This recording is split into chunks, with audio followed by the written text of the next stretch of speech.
Hey guys, Luke on Sean's channel. Today I'll be showcasing Fire King Tri-Brigade. This just mixes two of the many engines that Fire King could be added to. I think they're two very powerful engines that really complement each other really well. That's why I'm really excited to just get into it. Without further ado, this is Fire King Tri-Brigade. I'm really adamant in the idea of running Sacred Fire King Garunix at 1.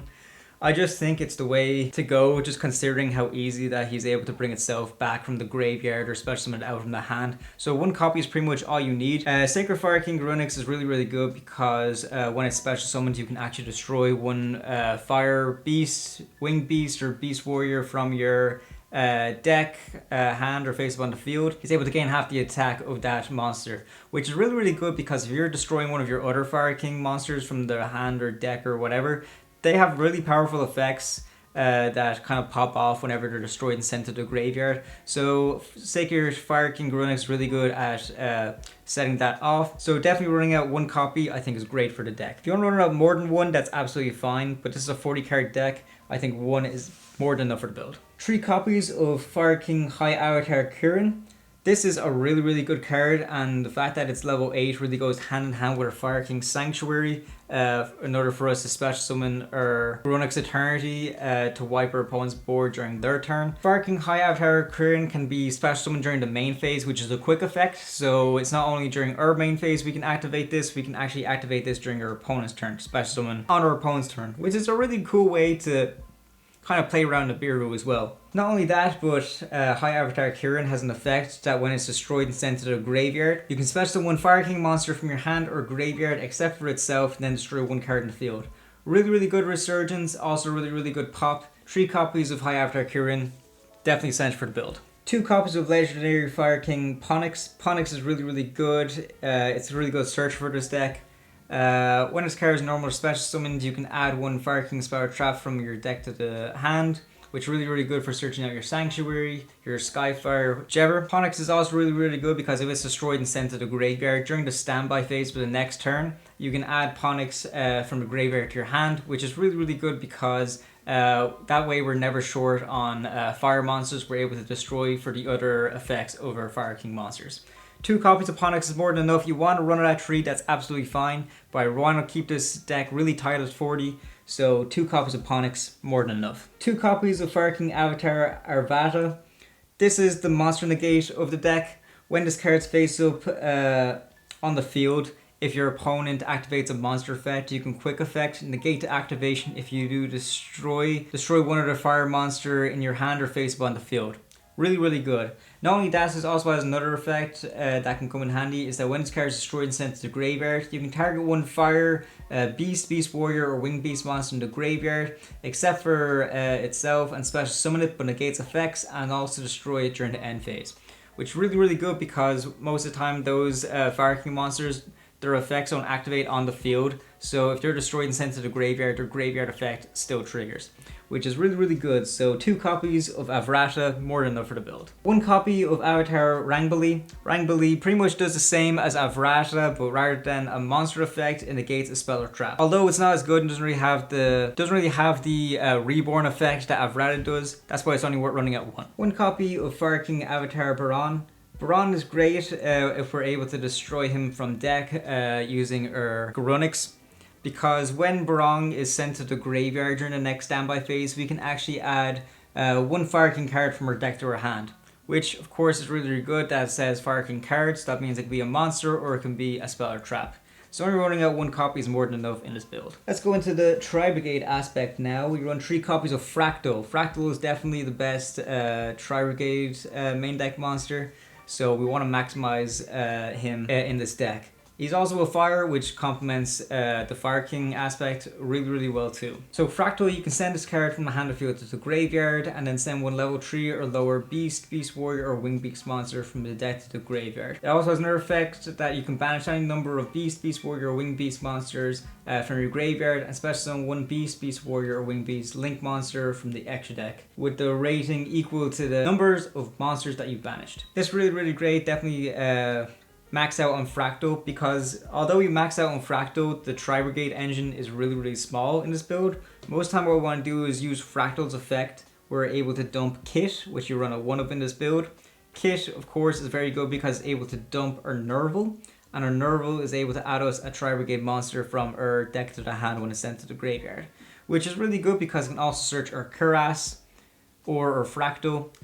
Doesn't really matter which one, but most of the time we're going to be searching the Kerass instead. So this is a small little Tri-Brigade package I recommend you run. You don't have to go overly big when it comes to the Tri-Brigade stuff, because a lot of these Tri-Brigade monsters still get their effects when they're gotten into the graveyard anyways. One thing with Kitt is the fact that it's a fire as well. It means that we can send it to the graveyard if we're using it to fulfill the condition of our Fire King monster's effect. By sending a fire, Kitt still gets its effect that's able to dump. So you don't need to go overly big when it comes to the Tri-Brigade side of this build. Running that ratio I find to be more than enough. I also like to run a little Dogmatika engine, so 1 copy of Maximus and 1 copy of Fleurdelis. It's pretty much all you need. You don't really need to run Ecclesia in this build. I think she kind of gets in the way, because what we do is we activate Nadir Servant and we're able to dump our Garura to search the Maximus. Garura gets us a draw, and also Maximus are able to dump more extra deck monsters to the graveyard, which can be good if you want to use them for fodder for Revolt or whatever. It really doesn't matter. Maximus is also great because it can actually send our Titaniklad, which Titaniklad effect in the graveyard. It's able to either special summon or searches or Fleurdelis during the end phase. And Fleurdelis is great because if he can be brought out if there's a monster from the extra deck face on the field, and when he's brought out and you control another Dogmatika monster, you are able to negate the effects of one face-up monster on the field, which I find to be very, very good. He also has a battle effect that he's able to increase his attack by 500 each time he attacks, which is really, really good to bring him up to a ridiculous amount if he sticks the field for very long. We run 3 copies of Ash Blossom. Ash Blossom is the most universal hand trap. Definitely maximize it as much as you can. The fact it's a fire is a great coincidence for our Fire King monsters. It really complements the deck in more ways than just one. So 3 copies of Ash Blossom. We can only run the 1 copy of DD Crow. I finished a playset in the side deck, but with the fact that we run the Tri-Brigade engine means that we're able to search this out in certain circumstances. So running it out 1 in the main is what I think very, very good. And then we run 2 copies of Droll and Lockbird. This pretty much finishes our hand traps in this build. That's what I recommend you play around with. If you want to change that, deck's open to interpretation.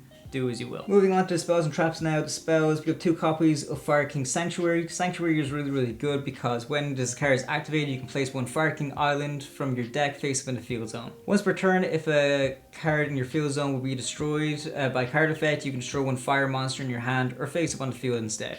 Which of course is really, really good because, as we know, our Fire King monsters have effects when they're destroyed. So the fact that we're able to destroy them off of Sanctuary is absolutely amazing. Also, Sanctuary has a really good effect that once per turn, if your opponent special summons a monster, you can immediately after this effect resolves, you can XZ summon 1 Fire XZ monster using Fire King monsters you control as material, which of course is the easy way to go into our Garunix Eternity during our opponent's turn. And Garunix Eternity, when it's special summoned out, it's able to dark hold the field except for itself. So 2 copies of Sanctuary, definitely essential for the build. Also run 2 copies of Fire King Island. As for mentioned by Sanctuary, we're able to bring Fire King Island out by activating Sanctuary, which is a really, really good line to take. The only downside of Fire King Island is the fact that it destroys all monsters you control if this card is sent to the graveyard or banished, which is like a real big downside because we can't protect Island off of Sanctuary if Island's going to be Cosmic Cyclone, which I think we'll be seeing a lot more play in this coming format just because the Sinful Spoil cards are going to be such a big thing. But even having said that, I think Fire King Island is still too good for us to ignore. Has the effect that during the main phase, you can destroy 1 monster in your hand or field, and if you do, add 1 Fire King monster from the deck to the hand, which of course is really, really good because most of the Fire King monsters have effect when they're destroyed anyways. The fact that we're able to destroy your own off of Fire King Island is great for the deck. Also has a secondary effect that doesn't come up too much, but it just says if you control no monsters, you can special summon 1 Fire Winged Beast monster from your hand, which can come in handy, can be very, very good, but you can only activate 1 or the other effects per turn.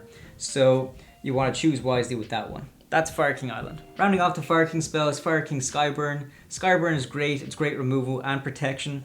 Removal is on the field that you can target an equal number of Fire King monsters you control and cards your opponent controls and destroy them, which is great. But also has a graveyard effect that if a Fire King card you control be destroyed by card effect, you can banish this card from the graveyard instead.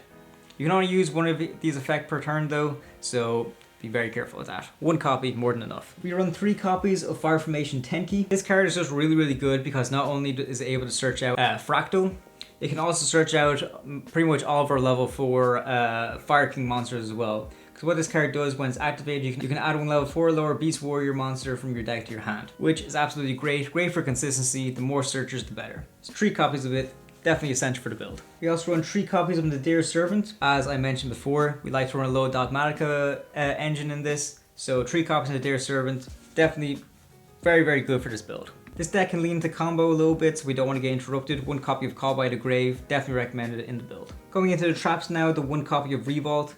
Revolt is great because we can search it off of our Bear Room if Bear Room is sent to the graveyard. That's pretty much the only way that we're able to search this card. But Revolt is really good because you can special summon any number of Beast Warrior and or Winged Beast monsters that are banished or in the graveyard. Which not only is our Tri-Brigade monsters, but also a good few for other Fire King monsters. Then immediately after this effect resolves, you can link summon 1 Tri-Brigade Link monster using only those monsters as material. Which is great to go into our Shurig if we want to banish some stuff, but also it's good to go into our smaller Tri-Brigade monsters if you want to link climb as well. So 1 copy of Revolt. Rounding off the deck, we have 3 copies of Infinite Impermanence. Imperm is just a really good trap card. I think it's definitely well worth the run at 3. The fact that it was reprinted in the structure deck means that's easy access. I think it's definitely essential to max out in this build. And that does it for the main deck. X deck now, 1 copy of Garunix Eternity.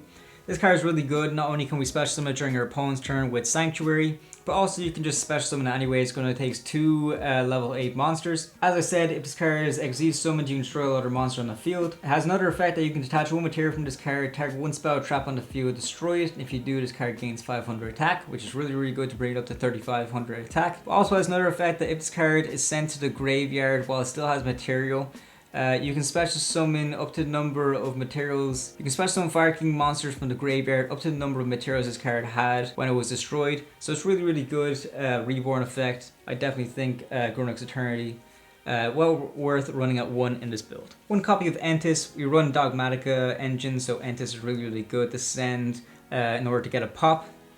Titaniklad, as I mentioned earlier, it's really good because we can send it off of our Maximus in order to search us or special summon out our Fleurdelis during the end phase. So 1 copy of each, definitely essential. Also running Garura. Garura is great because we're able to send it off of Nadir Servant in order to search our Maximus, and Garura, when sent to the graveyard, of course, you're able to draw a card, which is just really good to up your hand advantage. And I will say, in the side deck, we run Super Poly, so I think it's definitely essential to run Mudragon with Swamp in the build. Garura and Mudragon are really good Super Poly targets as well. So if we're in a situation where Super Poly is very viable to board wipe, I definitely recommend doing that rather than going down the Dogmatika section with Garura. So that does it for the fusions in this build. We're going to move on to the links. 1 copy of All Mirage. It's just good to have a link monster that we're easily able to go into in order to make our Tri-Brigades live. A lot of them, like Kerass, need just a link monster on the field in order to activate their effects. So All Mirage is a really good link monster. All it takes is 1 normal summon monster with 1000 or less of attack. So it's very easy to go into using this deck. So 1 copy of All Mirage. We run the Fire Charmer in this deck. Ash is a very dominant hand trap. I think every deck runs Ash. The fact that it was reprinted means you're going to see Ash like in literally every deck that's going to be coming up. So the Fire Charmer is really good since people are running Ash. Ash is going to be in people's graveyards a lot, and the fact that we're able to bring out the Fire Charmer and steal that Ash from the graveyard and special them to a field, it's a really good way for us to link climb. So definitely run the Fire Charmer at 1 in this build. Salamangreat Sunlight Wolf is also great. If a monster is normal special summoned to 1 of the link zones that he points to, you're able to add 1 fire monster from your graveyard to the hand. If we're in a position where we really need the monster that is in the graveyard and we have no other access to get it, Sunlight Wolf is meant for the job. 1 copy of IP Masquerena. This deck uses a lot of links, so the fact that IP is able to link summon during your opponent's turn and also add some protection means it's really good for the deck. I definitely run a 1 in the build. Nightmare Unicorn, definitely great. As I mentioned before, if we're bringing this off of IP Masquerena during our opponent's turn, it's really good interruption. And Unicorn is also great, the fact that it's a link tree, because if we are going for our access code plays. The fact that we have a link tree is really good for bringing access code up to about 5300 attack. The other link 4 that we run is Appaloosa. If we want to go down more control route, Appaloosa is great.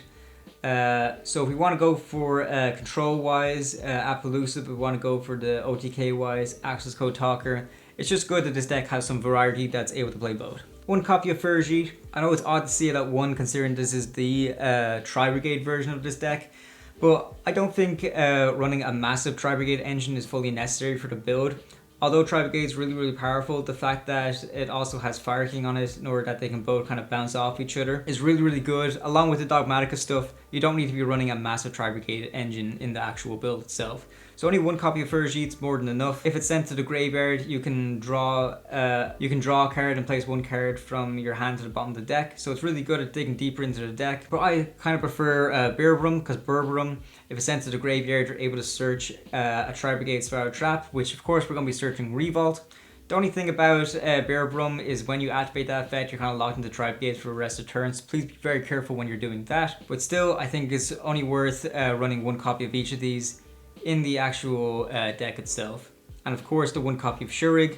Shurig, definitely a very powerful boss monster, especially if you're able to bring it out off of Revolt to interrupt your opponent during their turn by banishing. I think Shurig is definitely worth the run just at 1. So that does it for the extra deck. Let's go into the side deck. 3 copies of Lava Golem. I think every side deck needs to feature at least some form of kaiju.